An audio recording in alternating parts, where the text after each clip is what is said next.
Hi అండి. నమస్తే. Welcome to smart రుచులు. నేను మీ రజని. అందరు ఎలా ఉన్నారు? బాగున్నారా? నేనైతే చాలా చాలా బాగున్నాను. ఈ వీడియోలో నేను చూపించబోతున్న రెసిపీ వచ్చేసి వెజ్ మరియు egg noodles. Very tasty recipe. వీడియోను అస్సలు స్కిప్ చేయకుండా చూడండి. చాలా టిప్స్ చెప్పబోతున్నాను. దానికోసం ముందుగా స్టవ్ ఆన్ చేసి ఒక పెద్ద గిన్నె పెట్టుకొని దాంట్లో వాటర్ వేసి అందులో ఒక 1 స్పూన్ ఆయిల్ వేసుకొని నూడిల్స్ ఇక్కడ నేను 3 నూడిల్స్ని తీసుకున్నాను. ఈ విధంగా పీసెస్ లాగా ఉంటాయి కదా, వాటిని 3 తీసుకొని లైట్గా బ్రేక్ చేశాను. తర్వాత వాటర్ మరుగుతున్నప్పుడు ఈ నూడిల్స్ ఇందులో వేసేసి ఒక 3 to 4 మినిట్స్ కుక్ చేసుకుంటే చూడండి, ఈ విధంగా మనం చేతిలో పట్టి నూడిల్స్ని బ్రేక్ చేస్తే ఈజీగా బ్రేక్ అవుతుంది. అప్పుడు మనకు ఇవి పర్ఫెక్ట్గా ఉడికినట్టు. మరీ మెత్తగా ఉడికితే అంటుకుపోతాయి. ఇలా ఉడకంగానే వీటిని మొత్తం వాటర్ వంపేసి ఒక ప్లేట్లోకి తీసుకోవాలి. వాటర్ మొత్తం వంపేసి తీసుకున్న తర్వాత దీంట్లో కొద్దిగా మరొక స్పూన్ ఆయిల్ వేసేసుకొని ఈ విధంగా వాటిని చేసుకుంటే అంటుకోకుండా ఉంటాయి. తర్వాత స్టవ్ ఆన్ చేసి ఒక బాండీ పెట్టి దాంట్లో ఒక 2 స్పూన్స్ ఆయిల్ వేసుకోవాలి.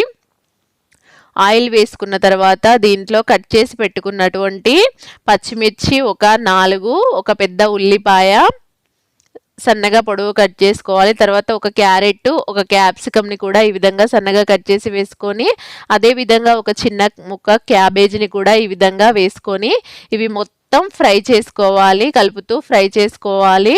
పచ్చిగా ఉంటే కూడా బాగానే ఉంటాయి, కానీ ఫ్రై చేసుకుంటే పిల్లలు చాలా ఇష్టంగా తింటారు.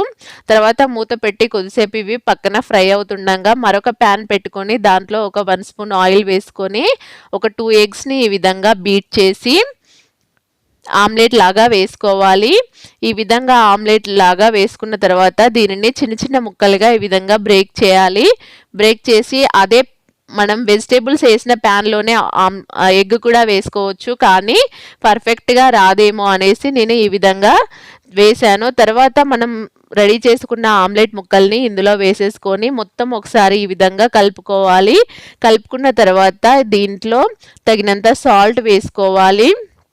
అదేవిధంగా నూడిల్స్ మసాలా బయట మార్కెట్లో మనకు దొరుకుతుంది. నేనైతే సిల్వర్ నూడిల్స్ మసాలా వాడతాను. దీనిని ఒక 1.5 స్పూన్ వేసుకొని అదేవిధంగా 1 స్పూన్ వెనిగర్ కూడా వేసి మొత్తం ఒకసారి కలుపుకున్న తర్వాత దీంట్లో మనం ముందుగా ఉడికించి పెట్టుకున్నటువంటి నూడిల్స్ ఉన్నాయి కదా, నూడిల్స్ని కూడా వేసుకొని ఈ విధంగా ఒకసారి మొత్తం కలుపుకోవాలి. మన వెజిటేబుల్స్ మరియు నూడిల్స్ మొత్తం కలిసేలాగా 2 స్పూన్స్ కానీ లేదంటే ఫోర్క్ కానీ లేదంటే 2 గరిటెలను కానీ యూజ్ చేస్తూ ఈ విధంగా చేసుకుంటే ఈవెన్గా కలిసిపోతాయి. నూడిల్స్ కూడా బ్రేక్ అవ్వకుండా చాలా బాగా వస్తాయి. చూడండి ఎంత బాగా వచ్చాయో నూడిల్స్. నాకైతే చాలా టెంప్టింగ్గా అనిపించింది. ఎప్పుడెప్పుడు అవుతుందా, ఎప్పుడెప్పుడు తినేద్దామా అన్నంత టెంప్టింగ్లో ఉన్నాను. తర్వాత దీంట్లో ఒక 1 స్పూన్ సోయా సాస్ కూడా వేసేసి కలిపేసుకుంటే మనకు నూడిల్స్ అనేటివి రెడీ అయిపోయినట్టే. ఇప్పుడు వీటిని మనం సర్వింగ్ ప్లేట్లోకి తీసుకొని సర్వ్ చేసుకోవడమే. మా పిల్లలకైతే నేను చేసే నూడిల్స్ చాలా ఇష్టంగా తింటారు, చాలా బాగుంటాయి కూడా. మీకు స్పైసీ తక్కువ అనిపిస్తే కొంచెము పెప్పర్ పౌడర్ కూడా చల్లుకుంటే చాలా టేస్టీగా ఉంటాయి. ఇప్పుడు నేను దీనిని టేస్ట్ చేసి చూస్తాను. నిజంగా అండి చాలా టేస్టీగా వచ్చింది. మీరు కూడా ట్రై చేయండి. నా రెసిపీ మీకు నచ్చిందా? అయితే మీరు ట్రై చేసి మీకు ఎలా వచ్చిందో మీ ఫీడ్బ్యాక్ని నాకు కామెంట్ చేయండి. మరిన్ని కొత్త రెసిపీస్ కోసం నా ఛానల్ని సబ్స్క్రైబ్ చేసుకోండి. Thank you for watching.